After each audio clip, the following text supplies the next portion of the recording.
माना जाता है कि प्रयागराज में त्रिवेणी का संगम होता है। त्रिवेणी यानी कि तीन नदियां, गंगा, यमुना और सरस्वती। लेकिन गंगा और यमुना को प्रयागराज में मिलते हुए सभी देखते हैं, पर सरस्वती नदी पर कई तरीके के भ्रम है। कुछ लोगों का कहना है कि सरस्वती नदी अदृश्य रूप से बहकर प्रयाग पहुंचती है और यहाँ आकर गंगा और यमुना के साथ संगम करती है।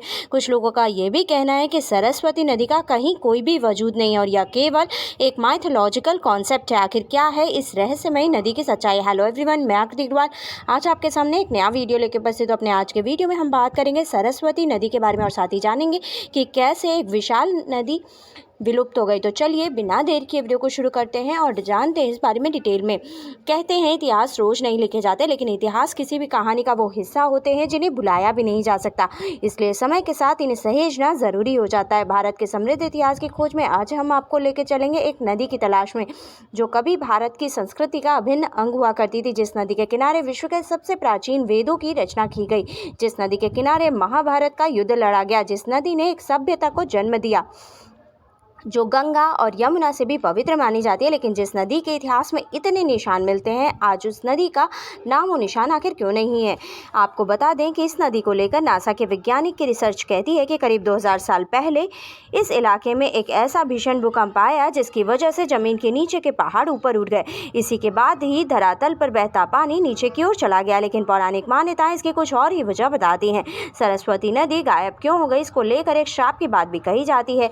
कहते हैं कि सरस्वती नदी को वेद व्यास जी ने एक श्राप दिया था, जिसकी वजह थी कि वेद व्यास जब महाभारत की रचना कर रहे थे तब सरस्वती नदी के शोर से उन्हें खलल पड़ रहा था। कहते हैं कि वेद व्यास बोलते जा रहे थे और गणेश जी लिखते जा रहे थे।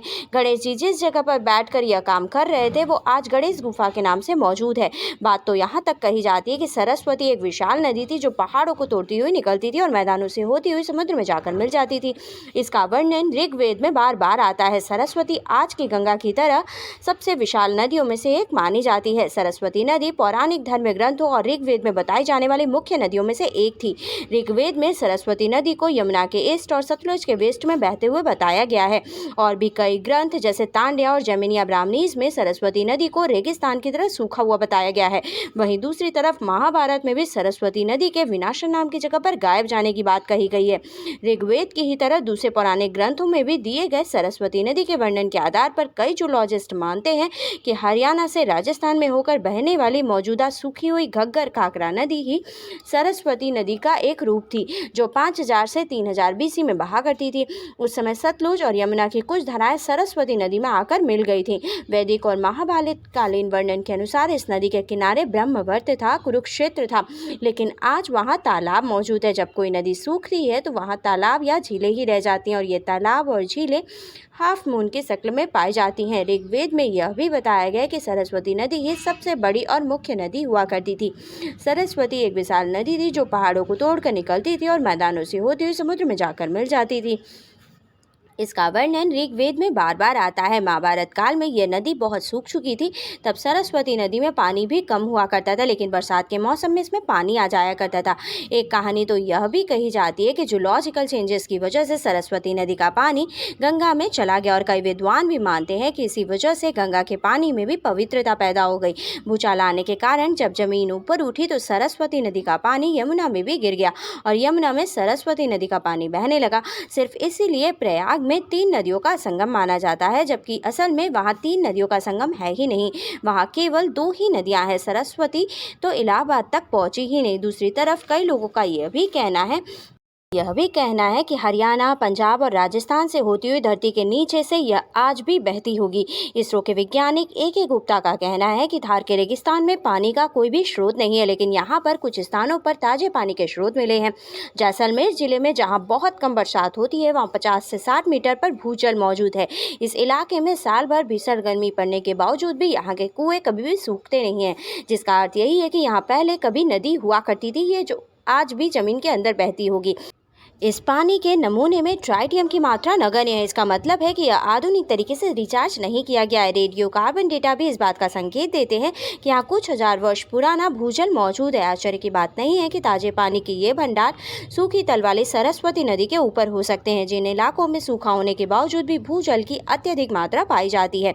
एक समय में सरस्वती नदी कारोबार और व्यापार को बढ़ाने का सबसे अच्छा स्रोत मानी जाती थी, जिसके किनारे पर लोगों की बस्तियाँ होती थी। लेकिन प्राचीन काल में आए बड़े भूकंप के झटकों ने उत्तर भारत की भौगोलिक स्थिति को ही बदल कर रख दिया, जिसकी वजह से सरस्वती नदी की धारा के पुराने रास्ते ही बदल गए। ऐसा भी माना जाता है कि पृथ्वी के आंतरिक संरचना में हुए बदलाव की वजह से सरस्वती नदी भूमिगत हो गई होगी। जमीन के अंदर पानी के रिसाव के कारण धीरे धीरे सरस्वती नदी गायब हो गई और उसके अंदर पानी का भूजल में तब्दील हो गया। सरस्वती नदी के गायब जाने के कारण ही उस दौरान संसार की सभी सभ्यताओं को वैश्विक सूखे का सामना करना पड़ा। परिणाम स्वरूप 2200 ईसा पूर्व में मेसोपोटामिया की सुमेरियाई सभ्यता पूरी तरह से खत्म हो गई। इसी दौरान मिस्र का पूरा साम्राज्य भी बदलती जलवायु के कारण ही समाप्त हो गया। माइकल डेनेनो की किताब में इस बात का भी जिक्र मिलता है कि सरस्वती नदी के अचानक लुप्त हो जाने के कारण ही राजस्थान का एक बहुत बड़ा इलाका बंजर हो गया।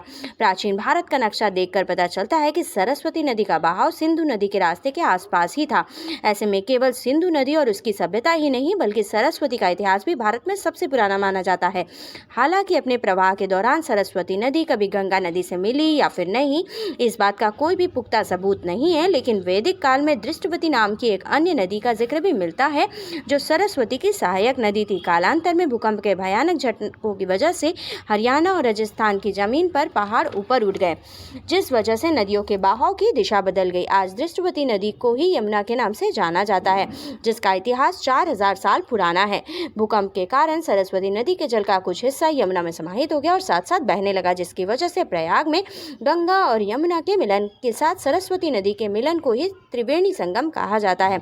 इसके अलावा सरस्वती नदी का बाकी जल भूमिगत होकर भूजल में तब्दील हो गया और इस तरह से धरती से सरस्वती नदी का अस्तित्व गायब हो गया। सरस्वती नदी का अस्तित्व आपके लिए सच है या फिर अफवाह, हमें कमेंट करके ज़रूर बताइएगा। साथ ही यह भी बताइएगा कि आज की वीडियो आपको कैसी लगी। आज की वीडियो में बस इतना ही। For more such interesting video, like and subscribe my channel. Thank you.